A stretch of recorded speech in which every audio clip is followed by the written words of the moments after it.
You are watching the press preview, a first look at what's on the front pages as they arrive. In the next half hour, we'll see what's making the headlines with the journalist and author Rachel Shabi and the political commentator Benedict Spence. So let's see what's on some of those front pages for you now.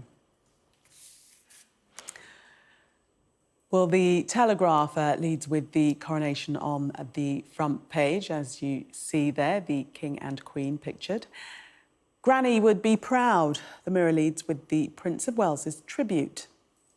The Guardian has an exclusive with the chair of the Royal College of GPs saying NHS patients are developing cancer due to long waits. In the United States, the Treasury Secretary has warned of a constitutional crisis if Congress doesn't raise the country's debt limit. That's on the front of the FT there. And a reminder that by scanning the QR code you'll see on screen during the programme, you can check out the front pages of tomorrow's newspapers while you watch us. And we are joined tonight by Rachel Shabi and Benedict Spence. Welcome to both of you. Let's start with the Mirror and the coronation. The second day of festivities, that concert down in Windsor, and Prince William has just spoken, giving a speech in which he said, rather movingly, that Granny would be proud of her son. Rachel, take us into this. It's an interesting one, isn't it? Because, he was talking about Granny being up in the sky and looking down fondly. So it's a very sort of playing to the crowd, reassuring thing to say. I think he's also, the Queen, regardless of what you think of the monarchy, and I don't believe in the monarchy, as I think we've established, but regardless, she was personally a popular figure in the way that perhaps the new king isn't. And so talking about the Queen in that way is going to obviously elicit a cheer from the crowd and remind people and cash in on that legacy as well. But he also said that he was proud of his father. He did, and I'm sure he is. Why wouldn't he be? And, we saw him take part in the ceremony yesterday, which, again, a lot of people found moving. There's nothing to object to about his speech today. He's a very good speaker. He performs his role very well. I don't think anyone would doubt that. Benedict, what did you make of the speech and the whole coronation, actually, from Saturday? Oh, well, the coronation is an interesting one because I thought a lot of people, from what I sensed, a lot of people I spoke to, there was a sense of, oh, is this it? This isn't quite what we expected. It's a bit odd. And you do get that sort of feeling that it is slightly out of place in the current age. Given that only about 1% of the population was alive when the last coronation happened, it is easy to sort of forget. But I was struck by some of the symbolism that I'm sure actually was lost on a lot of other people. The sense of history actually going back through the ages. Some aspects of the service go back to King Solomon. When you think of who it is that Charles is related to, going back through history, Vikings and Saxons going back a very long time. This is the sort of unbroken chain, which, whatever your thoughts, as Rachel says, on monarchy it's an interesting chain link to our past, and all the symbolism that Charles brought with that, incorporating the Green Man, ancient British paganism, to having faith leaders who are not part of the Church of England, Jewish and Muslim and Orthodox community leaders at the forefront of the service, I thought was an interesting touch, a nice touch in a lot of ways. So I understand why a lot of people thought it was slightly out of step, but actually I think it was quite nice. It's about more than just capturing people's attention. It is about a nod to the past. I thought William's speech was much more about a nod to the future. It was quite short, it was sharp, it was to the point. It did touch upon the late Queen and how proud she would be, as you'd hope she would be. But I thought also, interestingly, reinforcing the subject of service. We're not here necessarily to reign over you and to be your supreme overlords. We are here to serve. That is the message that the royal family is very keen to push out, for it to have a sense of purpose going forward. And I also thought it was very interesting that the thing that William really talked up was that King Charles was ahead of the curve on environmentalism. Before, it was, as he said, an important everyday topic. King Charles was the one beating the drum for sustainability, for environmentalism, for climate change. And I think that you will see a lot of that throughout his reign, not so much sort of sitting there saying, I told you so, but trying to lead the way on a subject in a way that perhaps some politicians maybe can't do. Perhaps he can be a sort of a bridging figure across parties, across nations. I'm sure that is what he will certainly hope to be doing. And now that Liz Truss isn't in his way to stop him from going to climate change conferences, I'm sure that he'll find that a little bit easier. And we look at the front of the Telegraph with a quote from Prince William's speech saying that, Pa, we are so proud of you. Now, Rachel, I know that you're not a monarchist, but did you watch the coronation, and what did you think of the theme of to serve and not be served that we heard much of? I mean, it's an interesting one, isn't it? Because Benedict is right that they have been very keen to make that message clear. And I suspect that they have to do that because their power is fading. The deference to them is fading. I mean, I think we've had a media spectacle and everybody is very effusive about it. But the reality is that there is something extremely manufactured about all this gushing, because in polling, we have 60% of the population saying that they're not very interested or not at all interested in the monarchy. You've got 18 to 24-year-olds, the vast majority of whom do not want to have a monarchy. Clearly, society is changing. Clearly, the media has not caught up with that and is not reflecting that. To cover the coronation in this way is not reflective of the public mood. And of course, the monarchy is going to say, we're here to serve, because how else are they going to keep their reign, which a lot of people no longer support or at very least are disinterested in? How else are they going to keep it going? They have to say that.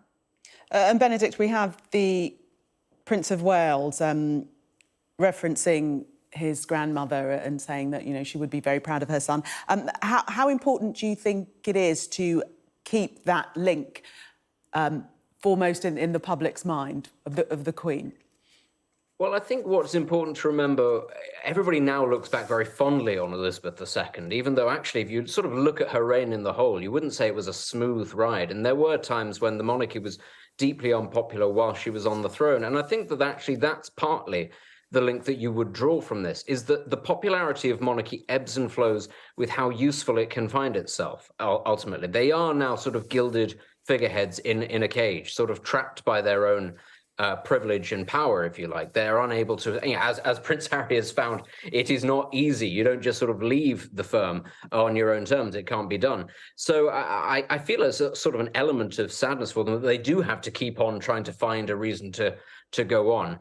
But, you know, I think what the late Queen showed was that actually that you can come back from moments of unpopularity by providing a sort of a spiritual figurehead or just sort of almost a community rallying point that politicians in this country, certainly, I'm afraid, just haven't been able to offer. We don't have the caliber of public servant, elected as public servant, who people are able to sort of get around. And even a lot of people who I think are not particularly fond of the monarchy or don't necessarily care, I don't think that they look at King Charles or his mother, I don't think they look at them with sort of malice or a massive desire to get rid of them. It's just a sort of a shrug of the shoulders and going, well, this is what we have. And then when you offer them the alternatives, they think, is it that much of a, you know, is it worth actually the hue and cry and the effort to change the system? Now, a lot of people could argue that that's a fundamental issue with Britain as a whole, that it is too lethargic when it comes to change, but that is the position that we find ourselves in. And I suppose steadfastness in the face of changing winds across the world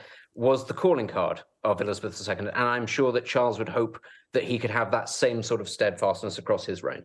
Rachel, we turn to the Financial Times, which, according to their stats, indicates that the royal family is still quite popular. Around 20 million people, just under a third of the UK's population, watched the coronation ceremony on television, and people across the UK held more than 67,000 street parties.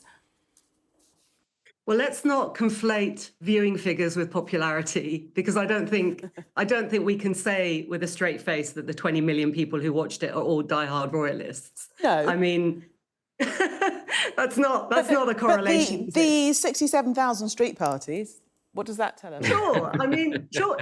If there had been a street party near me, I probably would have gone along. I mean, who would object to a street party? You know, so these things don't tell us about the popularity of the royals. They tell us about other things, don't they? And I think what's important actually about this story in the Financial Times, it's one of the few that has mentioned what also happened yesterday, which is the arrest of protesters.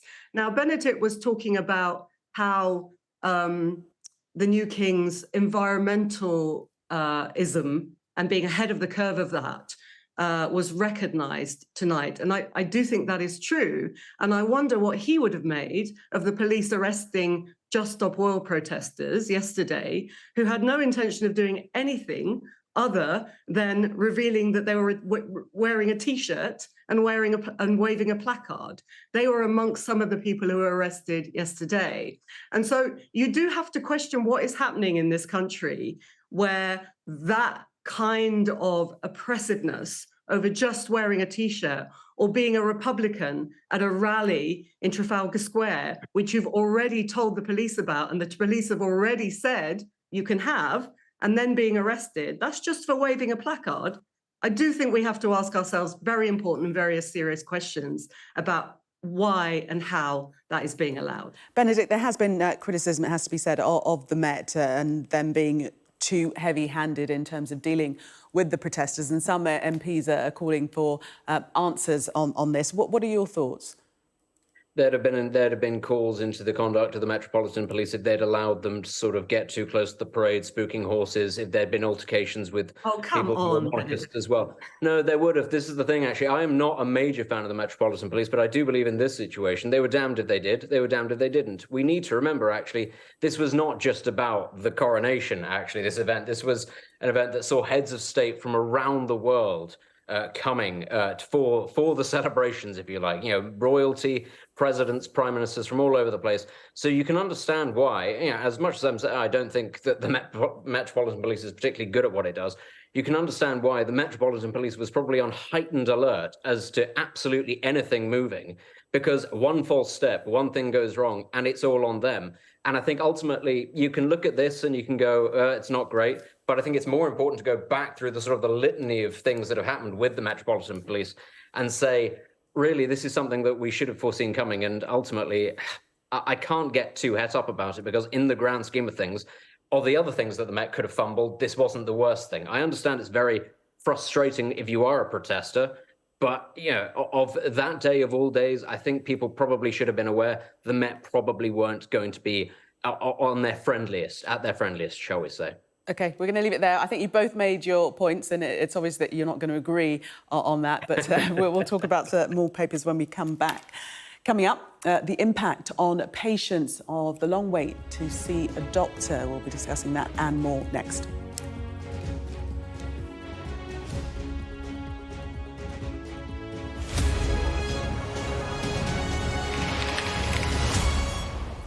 You are watching the press preview. Still with me, journalist and author Rachel Shabi, and the political commentator Benedict Spence. Let us have a look at the front of the Financial Times, and this story about Labour, obviously setting their stall out with the hope that they might be back in power sometime soon, following a general election.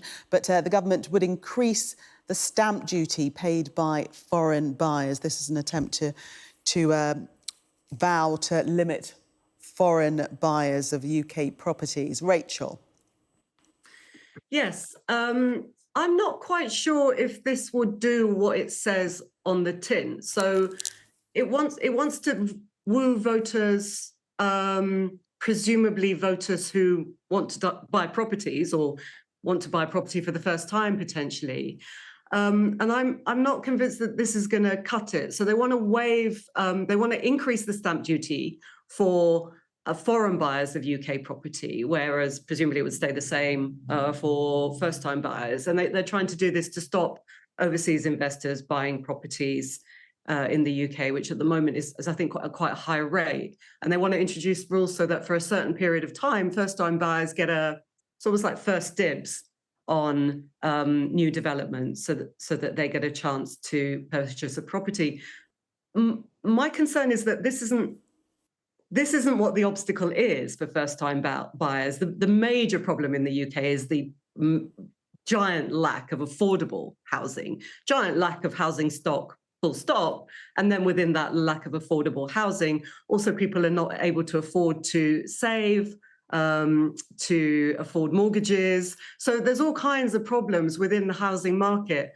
It's not really feasible to assume that this is what's going to fix it. Benedict, do you agree with Rachel that it's not the real problem for first-time buyers? Yes, after the ding-dong that we had in the first round, you might be Now you happy to know agree. that we do agree on this. We agree on this because this is the solution actually to lots of things, I'm afraid, is the lack of affordable housing. And the figures are quite interesting in this story. It says that in 2010, the number of homes owned by overseas investors in the UK was 88,000, and that has jumped up in the sort of 12, 13 years since to 250,000. Well, we have a shortfall of about 250,000 homes not being built a year anyway. So it would only solve, assuming that all of those foreign investors overnight, most of whom are very wealthy and therefore probably won't be put off by an increase in stamp duty. Let's assume hypothetically that they were all put off. It would address not even 10% of the overall problem. And of course, another thing is a lot of this is focused specifically in London. And I do understand a lot of young people, a lot of first-time buyers are wanting to get on the property ladder in London specifically. But there are other cities around the UK, major cities that also have housing shortage issues as well. So it's one of those things that I think Labour is probably focus grouped it. It probably sounds quite good because it sounds like they're getting tough on overseas interference in British houses. It's doing good for British workers, but ultimately it's a drop in the ocean. What we need is a change in planning laws. We need affordable housing in this country for young families and young people to get on the property ladder, and that's not going to happen until somebody sort of grabs the nettle and changes the law about making it easier to do so. Yes, they're quoting Stuart Beasley, Executive Chair of the Home Builders Federation, saying that some large-scale developments require upfront funding that overseas investor buyers can provide. So a nuanced problem there. Let's look at this story about Ed Davey, seemingly leaving the door open for a Lib Dem Labour coalition. Rachel. Yeah, it's an interesting one because, of course, Labour keeps slamming that door shut, don't they? And this is off the back of the local elections where the Lib Dems did all right. They did well. The Greens also did really well, doubled the number of seats. Labour did good, but not as well as they need to. And the Tories got absolutely hammered. And of course, we have to slap a big caveat on this and say, people don't vote necessarily in the general election in the way that they do in a local election where there's potentially more scope to vote for the person you want. If you want to vote Green or Lib Dem, you're more likely to do that in a local election where there's a chance of them winning. So there's that's the caveat. But then we do have, someone like John Curtis, the big professor of voting, politics and voting behaviour, and he says that the performance of Labour is not enough to win an overall election in the next election, an overall majority, that it would more likely be a hung parliament. And that's why you get smaller parties like we're seeing with the Lib Dems making these overtures to Labour. But as I say, so far, Labour is very firmly closing the door on that one. Yes, Labour very tight-lipped. Benedict, can you see a time where they might be more moderate in their welcoming of some sort of pact? Yes, when they don't win the general election. And I think the only thing that we can currently agree on is that the Tories are likely to take a hammering. But of course, that doesn't necessarily mean that Labour will win the majority, at which point this scenario would come into play. Of course, it's in Labour's interest to say, well, we're not countenancing that, because that makes it look like they don't think they're going to win. And that'll shake people's confidence in them. People might wonder, well, why would I bother voting for them? The problem is, of course, the Liberal Democrats will remember the last time that there was a coalition and that they were in it, and it very nearly destroyed them. And I imagine that the pound of flesh that they would demand from Labour would be significantly juicier than whatever it was they got out of the Tories. I don't know what that would be yet, but I do think that they would make it very painful for Keir Starmer. It might be to do with electoral reform, not based on a referendum this time. It would be something quite meaty and something that meant that they didn't get messed over, so that if things did go wrong, as happened with the coalition, they took the fall for it, as we saw over student fees. So, wait to see. I'm sure that Ed Davey is very keen for a coalition because it's the only way he'll get into power. But I think Labour will be a little hesitant about the prospect, although in the end, it might be their only route in if things carry on as they currently are. We shall see. Just time to have a look at this quite distressing story, actually, very worrying. Front page of The Guardian, that NHS patients are developing cancer because of long waiting lists, to the tune of 7.2 million on the waiting list for NHS scans and treatment. Rachel. Absolutely horrifying. As you say, with that long a waiting list, it's inevitable that people will get worse. And, while they wait, because the waits are so long, and it's something that doctors are also worried about. And you imagine when that applies to things that are very, very painful, like if you need surgery on a knee or a hip, or if you have cancer, where the speed of your care is of utmost urgency. So this is incredibly worrying and a terrifying statistic, really, the length of the waiting lists. Yes, Professor Camna Hawthorne, the chair of the Royal College of GP, saying the record delays for care and the uncertainty for patients of when they would finally be seen was leaving people feeling helpless and forgotten.